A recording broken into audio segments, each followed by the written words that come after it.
Well, we welcome you to everybody that's joining us on our Studio 7 VOA page. My name is Mike Hove. A couple of weeks back, we had a town hall meeting at George Washington University, whereby they were discussing international students coming to study in America. A lot of Zimbabweans seem to ask the question, Mike, how do I come to study in America? How do I get scholarships? What's it like studying in America? And we were lucky enough to find a Zimbabwean who has lived in America, what, your whole life? 13 years. 13 years. She's 22? Her whole life. She studied here. She's going to be graduating on Monday. So I figured let me pull her to the side, talk to her, so that she can answer all the questions that you guys had pertaining studying in America. Can you introduce yourself to my viewers? Hi, my name is Nakiso Mogodi. I'm a senior at University of Maryland, and I'll be graduating on Monday with an accounting degree. Accounting. Why accounting? Well, I've always loved numbers growing up, and I love the law aspect of accounting. So that the two parts just kind of merged well in that field, and I ended up pursuing it. I don't trust accountants. Oh, really? I feel like if I gave you my money, you'd just swindle me, and I wouldn't know that. No, I'd use it the way it's supposed to be. We're supposed to be more accountable, we're transparent, so you can trust us. That's it. Okay, we'll go with that.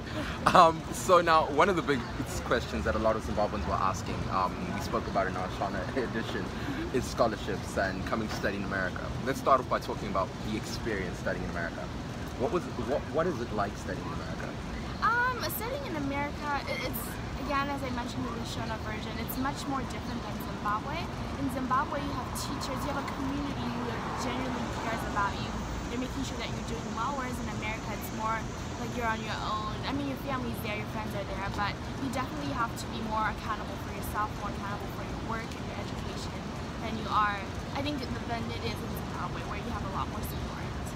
I'm sure you've gotten to meet a lot of Zimbabweans. Yeah, I've been here for 2 years, and I've met more than enough. I love you guys, but hey, how do they say, like, what do they say when it comes to adapting in America?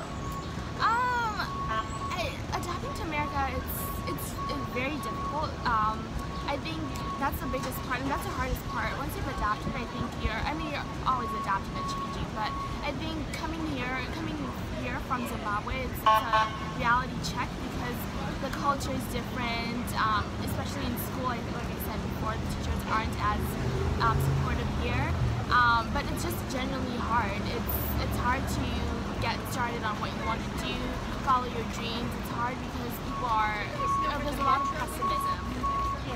Now, one of the things that even I've experienced is cultural shock. When you get to America and everything is so different. The racial scale is completely different. The way people talk is completely different. The food people eat is completely different. How do you find yourself adapting to that? I think we're coming here, I remember it was hard. As a child, it was hard because people would always make fun of me for being African.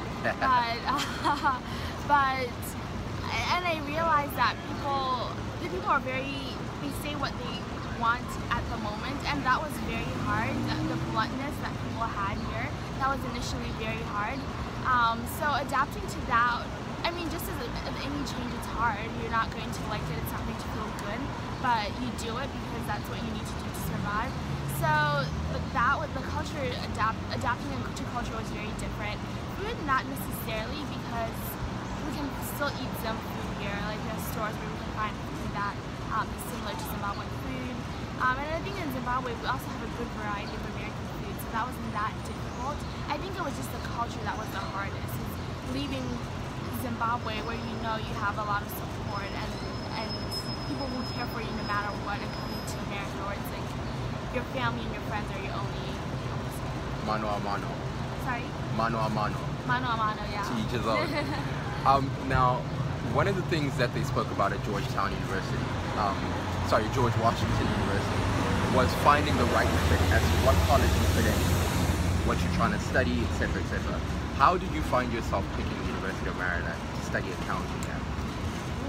So when I moved to the U.S., my mom used to take me to a lot of Maryland events. I remember going to basketball games and going to award ceremonies at Maryland. So from then it was kind of nurtured into me that Maryland was where I was going to go. go. And I think it was somewhere I just grew up going as a young child. And then I think, well, the scholarship is what definitely helped. That's what made me go to Maryland.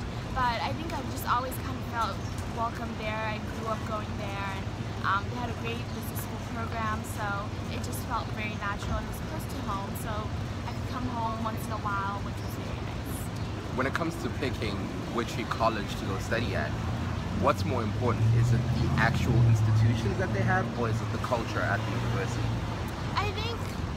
I think it's the actual institutions that they have, because if you go to a school that doesn't have a great institution, you're not going to do that well afterwards. So picking, if you know your major, what you want to do, take a look at the statistics. What do people who major that degree do at the end? Where do they end up going after they graduate from that school? And I think that's the most important part, because you might go to a school that has an amazing culture, but if they don't have great institutions, you're out of luck, because you most likely will graduate, you had a great college experience, but nothing is coming out after that. How difficult is it finding a job as a foreign national that's completed your studies in America, and how difficult is it to find a job in America? I think it all depends on your status, as in citizenship status or card, because a lot of companies will sponsor you, but you'll find that some don't. And I think in that sense, if you are looking at a company that doesn't sponsor you, then it's difficult. But if you look at companies that do sponsor you, then you have a good chance of finding a job. As long as you're skilled and talented, you should be able to find a job easily if you're doing your work. Well, you heard it. You must do your work. Last question, and we unfortunately have to let go of everybody. What advice do you have for the young Zimbabwean that's looking at you right now going, okay, so I really want to come study in America, and you know what? Push it. Come hail the sunshine, I'm going to do it. I would say that it's going to be tough. Like I said in the short version, it's going to be tough, and I don't want to lie to anyone that it's a breeze. But you have to build a lot of thick skin to be able to go through the process, and just knowing that you can find support in different ways, but making sure that you're proactive in providing that support, whether it's your schoolwork, your emotional support, or just career support. Definitely make sure that you find that, and also just be able to pick yourself up when you go down, because there will be times when you do go down, and you need to keep going. So I think just that perseverance and seeking support is the most important thing if you do decide to go to college or anywhere in general. Well, folks, you heard it. Young Zimbabwean Nakiso, thank you so much for joining us. Thank you. Thank you for having me. And congratulations one more time. I look forward to seeing you prosper. Thank you so much. For everyone joining us, thank you for joining us, and have a good night, Zimbabwe.